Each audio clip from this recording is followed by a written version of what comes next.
নমস্কার। এখন আপনাদের কাছে যদি একটি স্মার্টফোন থেকে থাকে, সেক্ষেত্রে এবার নতুন স্মার্টফোন কেনার ক্ষেত্রে আপনাদের এবার আধার অ্যাপ ডাউনলোড করার এবার বাধ্যতামূলক করা হতে পারে। নতুন একটি আপডেটের মাধ্যমে জানিয়েছে এবার থেকে যারা নতুন মোবাইল কিনবেন, স্মার্টফোন ব্যবহার করবেন, সেক্ষেত্রে এবার ইউআইডিএআই এর পক্ষ থেকে আপনাদের নতুন আপডেট চলে এসেছে। তো এখানে কি বলা হয়েছে দেখুন, সব কিছু তথ্য আপনাদেরকে এই ভিডিওটির মাধ্যমে সমস্ত ডিটেলস জানাবো। আপনারা অবশ্যই শেষ পর্যন্ত ভিডিওটিকে দেখবেন এবং আপনি যদি আমাদের এই চ্যানেলে নতুন হয়ে থাকেন, অবশ্যই চ্যানেলটিকে সাবস্ক্রাইব করে বেল নোটিফিকেশনটা অল করে দিয়াবেন। তো চলুন ভিডিওটি শুরু করা যায়।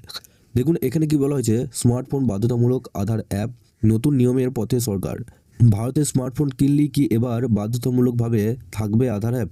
কেন্দ্রে এমন এক প্রস্তাব ঘিরে শুরু হয়েছে তুমুল বিতর্ক। সাম্প্রতিক একটি প্রতিবেদনে উঠে এসেছে জানুয়ারি মাস ভারত সরকার স্মার্টফোন নির্মাতাদের প্রস্তাব দিয়েছে দেশে বিক্রি হওয়া সব নতুন ফোনে আগেই ইনস্টল করে দিতে হবে আধার অ্যাপ। আর এই উদ্যোগের নেপথ্য রয়েছে ইউআইডিএআই অর্থাৎ আধারের সংস্থা। সরকারের তরফে জানানো হয়েছে দেশের 134 কোটিরও বেশি মানুষের জন্য আধার এখন দৈনন্দিন জীবনের এক অবিচ্ছেদ্য অংশ। ব্যাংক থেকে মোবাইল সংযোগ এমনকি বিমানবন্দরে প্রবেশ সব ক্ষেত্রেই আধার বাধ্যতামূলক।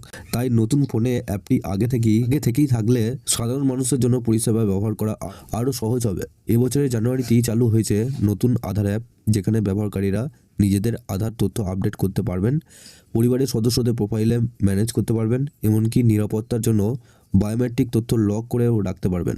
কিন্তু এখানেই শুরু আপত্তি। স্মার্টফোন নির্মাতা স্পষ্ট জানিয়েছেন এই ধরনের বাধ্যতামূলক প্রি ইনস্টলেশন ব্যবহারকারীর স্বাধীনতা এবং গোপনীয়তা হস্তক্ষেপ করতে পারে। তাদের যুক্তি, বিশ্বের বেশিরভাগ দেশই এমন নিয়ম নেই, শুধুমাত্র রাশিয়াতে কিছু সরকার অ্যাপ প্রিলোড করা বাধ্যতামূলক। অন্যদিকে আধারকে ঘিরে অতীতে একাধিক তথ্য ফাঁসের ঘটনা উঠে এসেছে, আর সেই ঘটনাই নতুন করে উদ্বেগ বাড়াচ্ছে।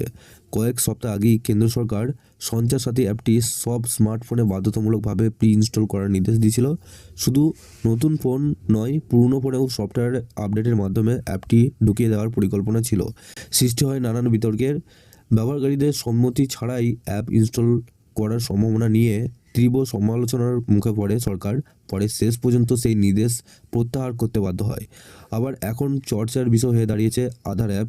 তবে এক্ষেত্রে এটি সরকারের নির্দেশ নয়, বরং স্মার্টফোন নির্মাতাদের কাছে একটি অনুরোধ হিসেবে দেখা হচ্ছে। আধার অ্যাপের ক্ষেত্রে সরকার অনুরোধের সীমা করে কিনা স্মার্টফোন নির্মাতাদের শেষ পর্যন্ত এই প্রস্তাবে সায় দেয় কিনা সেটি লক্ষণীয়। অর্থাৎ আপনাদের বলা হয়েছে যে আপনাদের প্রত্যেকটা নতুন স্মার্টফোনকারীদের ক্ষেত্রে, যারা নতুন স্মার্টফোন কিনবেন, সেক্ষেত্রে সেই সমস্ত স্মার্টফোনদের আধার অ্যাপ আপনাদের ডাউনলোড করতে হবে। তো এই নিয়ে আপনাদের একটি বার্তা উঠছে। পরবর্তীকালে নতুন আপডেট এলে আপনাদেরকে অবশ্যই এই চ্যানেলটির মাধ্যমে সমস্ত আপডেট দিয়ে রাখবো।